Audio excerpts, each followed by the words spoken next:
ఈరోజు వైసీపీ తరఫున ఒక కొత్త యాక్టర్ దువ్వాడ శ్రీనివాసం తీసుకొచ్చి ఏదో అచ్చెన్నాయుడు గారి గురించి రాష్ట్రం అంతా చెప్పాలని ఉద్దేశంతో బహుశా వైసీపీ హెడ్ క్వార్టర్ నుంచి ఆయన 40 సంవత్సరాల చరిత్ర చెప్పాడు. శ్రీనివాస్ గారు, మీరు నటించడం కుదరలా మీకు. ఎందుకంటే కొన్ని విషయాలు కొంతమంది చెప్తేనే బాగుంటాయి. బస్సు నేను అనుకోవడం ఏంటంటే, ఇవాళ కొడాలి నాని, వెల్లంపల్లి శ్రీనివాస్ గారు, మిగతా వాళ్ళందరికీ ఎలక్షన్ కమిషన్ నోటికి తాళాలు వేసింది మాట్లాడకూడదని. కాబట్టి వాళ్ళ స్థానాల్లోకి ఏదో మీరు వచ్చి ఇవాళ అచ్చెన్నాయుడు గారిని టార్గెట్ చేసి ఆయన ఫ్యామిలీ చరిత్ర చెప్పడం అనేది అసలు మీరు ఎందుకు ప్రెస్ మీట్ పెట్టారో మాకు అయితే అర్థం కాలేదు. అయితే మీరు చేసిన ఆరోపణలు, అచ్చెన్నాయుడు గారి తండ్రి, వాళ్ళ తాత, వాళ్ళంతా హత్యా రాజకీయాలు చేశారు, అచ్చెన్నాయుడు గారిని కొట్టారు, ఆయన తల మీద ఏదో మచ్చలు ఉన్నాయి, ఇవన్నీ మీరు ఎవరికి చెప్తున్నారు, ఎందుకోసం చెప్తున్నారు ఇప్పుడు అర్థం కాని పరిస్థితి. ఎన్నికలు అయిపోయినాయి, పంచాయతీ ఎన్నికలు. అక్కడ మరి నిమ్మాడ గ్రామంలో ఎంత మెజారిటీ వచ్చిందో మీకు తెలుసు. అయినా ఈ విషయాలు ఇప్పుడు ఎందుకు చెప్తున్నారు అంటే మీరేమన్నా ధర్మకర్తలు అక్కడ, లేదంటే మీకేమన్నా ఒక ఉత్తమ దీనిగా ఏమైనా సర్టిఫికేట్ ఎవరైనా ఇచ్చారా నిమ్మాడ ప్రజలు లేదా టెక్కల ప్రజలు? అచ్చెన్నాయుడు గారి గురించి మాట్లాడితే మీకున్న అర్హత ఏంటి? ఏదో టికెట్ వచ్చింది, గెలిచారు, ఓడిపోయారు. ఓటములు గెలుపులు సహజం రాజకీయాల్లో. ఒకసారి ఎమ్మెల్యే కంటెస్ట్ చేశారు, ఒకసారి ఎంపీగా కంటెస్ట్ చేశారు, ఓడిపోయారు. తప్పులేదు, ఎన్నికల్లో అందరు గెలవాలనుకుంటారు కానీ అందరూ ఒకేసారి గెలవకపోవడం కూడా జరగదు. కానీ మీరు ఇవాళ మాట్లాడిన మాటలు ఏదో 82, 83 కాడి నుంచి మీరు అచ్చెన్నాయుడు గారి కుటుంబం మీద పెట్టిన ఆరోపణలు ఎవిడెన్స్ ఉందో అంటారు. ఎక్కడుంది ఎవిడెన్సు? ఒకవేళ అచ్చెన్నాయుడు గారి మీద మీరు చెప్పదలుచుకున్న ఏదైనా ఉంటే, విషయాలు ఉంటే మీరు ఎక్కడ చెప్పాలి? టెక్కల్లో చెప్పాలి. ఎందుకంటే అచ్చెన్నాయుడు గారు ఇప్పటికి 5 సార్లు గెలిచాడు అక్కడ. 94 నుంచి 2009లో తప్ప, హరిశ్చంద్రాపురం నుంచి 2008లో డీలిమిటేషన్లో టెక్కలు అయిన తర్వాత ఇప్పటికి 5 సార్లు ఆయన ఎమ్మెల్యే గెలిచాడు. ఒక్క 2009లోనే ఆయన ఓడిపోయాడు. అంటే మీరు చెప్పినవన్నీ నిజం అవుతే టెక్కల్లో ఆయన ఎందుకు గెలుస్తాడు? 5 సార్లు ఎమ్మెల్యే గెలవడం అంటే ప్రజాదరణ, ప్రజల నమ్మకం అయితే ఎవరు గెలవలేరు కదా. పైగా మీరందరూ కూడా ఒక చెట్టు కొమ్మలు లాంటి వాళ్ళు. ఆ నియోజకవర్గంలో అచ్చెన్నాయుడు గారి కుటుంబాల్లో ఆయన చుట్టాలు వాళ్ళందరూ మీరే అక్కడ ఉంది ఎక్కువ మంది. కానీ ఇవాళ ఎందుకు చెప్పాల్సి వచ్చింది? ఇవన్నీ కూడా 40 సంవత్సరాల కింద నుంచి చెప్పడం ప్రారంభించారు మీరు. అది అవసరమా? ఇక రెండోది మీ చరిత్ర ఏంటి? మీ చరిత్ర మొన్న మీరెవరో బస్ శ్రీకాకుళం వరకే తెలుసు. కానీ మొన్న మీరు కారు బానెట్ మీద కూర్చుని మీరు చేసిన వీరంగం రాష్ట్రం అంతా చూసింది. మీరు వాడిన భాష, మీ కార్యకర్తలు చేసిన పెరేడ్, కర్రలు గొడ్డలు పట్టుకుని నిమ్మాడ గ్రామం దగ్గర పోలీసులు కానీ ఆపపోతే మరి మీరు అనుకున్నట్టు నిమ్మాడ ప్రజలు మీ మీద దాడి చేసి ఉండేవాళ్ళేమో. అసలు మీరు అదృష్టం ఏంటంటే పోలీసులు రాబట్టి ఆ ఘర్షణలన్నీ ఆగిపోయినాయి. మీరు వాడిన భాష, మీ స్టైలు, ఇవాళ మీ స్టైలు ఎక్కడ మ్యాచ్ కావట్లా. నటించాలంటే కూడా కొంత టాలెంట్ ఉండాలి. ఏదో నాని గారు లేరు, ఇంకెవరో లేరు కాబట్టి వైసీపీలో నేను మాట్లాడేస్తానంటే అది జనం ఒప్పుకోరు. పైగా మన బ్యాక్గ్రౌండ్ ఏంటి? 2012 కాడి నుంచి మీ మీద 4 ఎన్నో హత్యారోపణలతో కేసులు, చీటింగ్ కేసులు, ఒరిస్సాలో మైనింగ్ కేసులు, ఇవన్నీ మీ మీద ఉన్నాయి.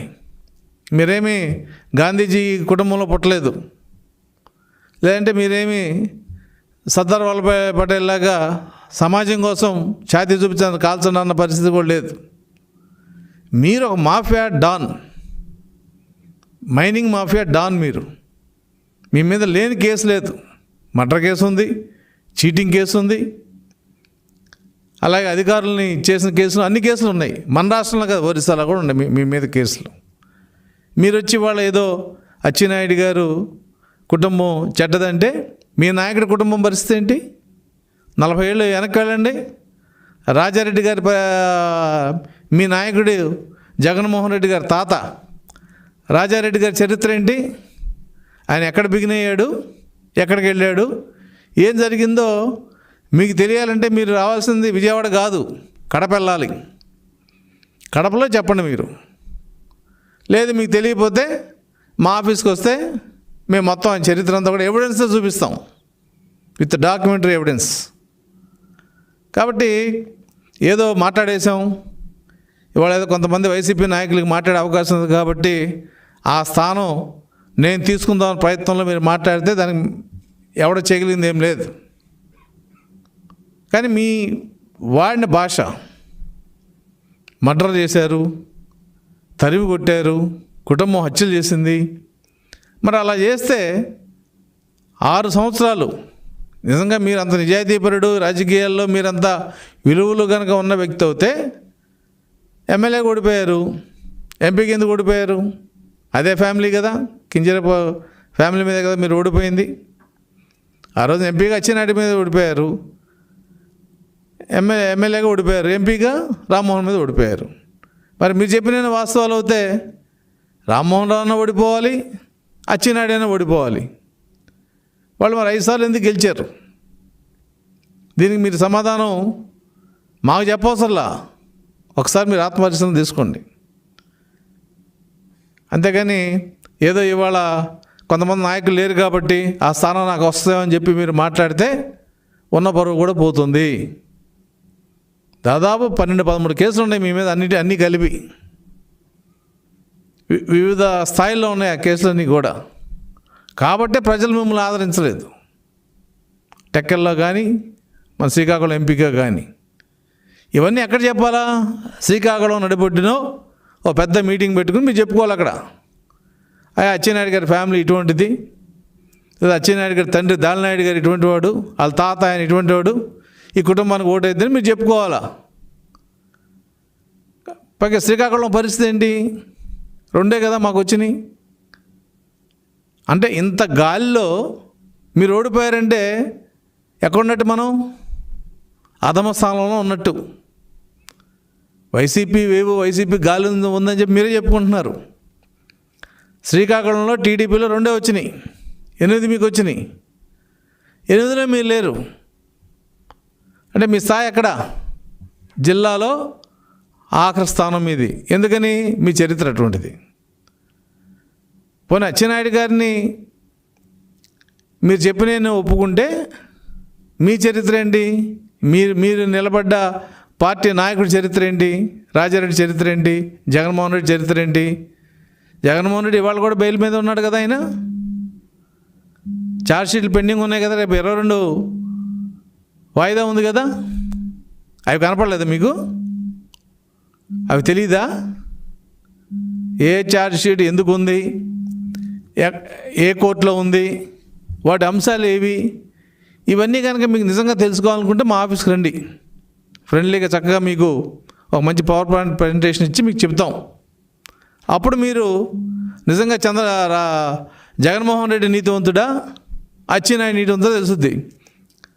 మిస్టర్ శ్రీనివాస్, అచ్చెన్నాయుడు జైల్లో ఉండి గెలిపించుకున్నాడు, నువ్వు కారు బానెట్ ఎక్కి కూడా గెలిపించుకోలేకపోయావు. ఆయన జైల్లో ఉండి ఆ నిమ్మాడ పంచాయతీని గత 3-4 తరాలుగా ఎటువంటి మెజారిటీ వస్తుందో ఆ మెజారిటీతో గెలిపించుకున్నాడు ఆయన. అంటే ఏంటి? ఒక నాయకుడు పాత్ర అనేది ఎన్నికలప్పుడు ఉండాల్సిన పని లేదు. మనం రోజు చదువుకుంటే పరీక్షలు చదువుకోవాల్సిన పని లేదు. పరీక్ష అప్పుడు పుస్తకాలు చూస్తే ఎలా ఉంటుందో మీ పరిస్థితి అంతే. ఆయన జైల్లో ఉన్నా, అరెస్ట్ చేసినా, మీరు తల కింద తపస్సు చేసినా అచ్చెన్నాయుడిని మీరేం చేయలేరు. ఇక మీ నాయకుడి గురించి చెప్పాలంటే మా టైం అంతా వేస్టు. అంత దౌర్భాగ్యమైన పరిస్థితి మీ నాయకుడిది. ఇవాళ ఈ 2వ దశ ఎన్నికల్లో రాష్ట్రం అంతా కూడా వైసీపీకి నాయకులు వెళ్ళి కొన్ని చోట్ల అయితే ప్రకాశం జిల్లాలో బూత్లో కూర్చుని నువ్వు వాడికి ఓటేయి, వీళ్ళకి ఓటేయి అని చెప్తే పరిస్థితి, ఓటర్ని వెళ్ళమన్న పరిస్థితి, ఓటర్ స్లిప్పులు తీసుకెళ్తే స్లిప్పులు చించేసే పరిస్థితి. ఎన్ని దారుణాలు చేయాలని దారుణాలు చేస్తున్నారు. అయినా కూడా మేము నిలబడ్డాం. తెలుగుదేశం పార్టీ ఇవాళ ఎక్కడా కూడా డబ్బులు ఖర్చు పెట్టలేదు. మీరు ఏ రకంగా ఖర్చు పెడుతున్నారో మాకు తెలుసు. కాబట్టి ఇవన్నీ మాట్లాడుకోవాలంటే ఓ డిబేట్కి రండి. మీ శ్రీకాకుళంలో అయినా పర్లేదు, లేదు విజయవాడలో మీకు ఏదైనా మంచి రోజు బాగుంది అనుకుంటే మీకు నచ్చిన ఛానల్ సాక్షి అయినా పర్లేదు, మేము వస్తాం. మీ చరిత్ర ఏంటి, మీ నాయకుడి చరిత్ర ఏంటి, మా నాయకుడు అచ్చెన్నాయుడు చరిత్ర ఏంటి, ఈయన కెపాసిటీ ఏంటి డిస్కస్ చేద్దాం. అంతేగాని ఏదో వాళ్ళ అవకాశం వచ్చింది, మా పార్టీలో వాళ్ళ నాయకులకి నోటికి తాళాలు పడ్డాయి, ఆ రోల్ మనం తీసుకుందాం, మేము చొక్కాలు దించుకుందాం అనుకుంటే అది పొరపాటు. ఎవరు ఏ పాత్ర వేయాలో ఆ పాత్ర వేయాలి. అది ఒక ఎన్టీఆర్కే చెల్లింది. దుర్యోధనుడు పాత్ర వేసినా ఒక హీరోగా చూపించుకోగలిగాడు, రావణాసుడు పాత్ర వేసినా ఒక హీరోగా చూపించుకోగలిగాడు, రాముడు వేస్తే దేవుడిగా కనిపించాడు. అది కొంతమందికే ఆ దైవ సంకల్పంతో వస్తుంది ఆ అవకాశం. మీరు అదేదో పొందాలనుకుని లేదా అటువంటిది ఏదో ప్రయత్నం చేసినట్టున్నారు, మంచిది కాదు. మీరు ముందు మీ నియోజకవర్గంలో మీ మీద కేసులని సరి చేసుకోండి, ఆ కేసు నుంచి బయటపడండి, తర్వాత మిగతా విషయాలు మాట్లాడదాం. అచ్చెన్నాయుడు గారి గురించి మాట్లాడే స్థాయి మీది కాదు. మీకుంటే డబ్బు ఉందేమో, ఒంట్లో పొగరు ఉండొచ్చు, నోటికి హద్దు లేకపోయి ఉండొచ్చు, కానీ ఈ మూడింటిని మించిన వ్యక్తికి ఒక స్థాయి ఉంటుంది. ఆ స్థాయి అయితే మీకు లేదు. మీరు ఏది మాట్లాడినా కూడా మీ జగన్మోహన్ రెడ్డి గారి కార్యక్రమాలు, ఆయన మీద ఉన్న కేసులు, ఆయన తాత 40-50 సంవత్సరాల కింద రాజిరెడ్డి గారు కడపలో ఏ రకంగా బైరేట్స్లో బిగిన్ చేశాడు ఆయన లైఫ్ని, ఎవరిని మర్డర్ చేశాడు, ఏం జరిగిందనేది కడపలో పులివెందులు వెళ్తే ఎవరైనా చెప్తారు, చిన్నపిల్లలనే చెప్తారు. కాబట్టి అవన్నీ మీరు తెలుసుకుని మీరు ఉంటున్న పార్టీ నిజంగా స్వచ్ఛమైందా లేదు మీకు తెలియక ఆ పార్టీలో ఉన్నారా చెక్ చేసుకోండి. అప్పుడు ఆత్మవిమర్శ చేసుకున్న తర్వాత అప్పుడు నిర్ణయం తీసుకుంటే మీకు మంచి నిర్ణయం వస్తుంది. అంతేగాని ఏదో మీడియా కోసమో లేదంటే మా దగ్గర డబ్బులు ఉన్నాయి, కార్లు ఉన్నాయి అని చెప్పి బానెట్లెక్కి స్పీచ్ ఇచ్చినట్టు కాదు. వ్యక్తులను దూషించడం అంటే అచ్చెన్నాయుడికి మీరు ఏ రకంగానూ సరితూగలేరు.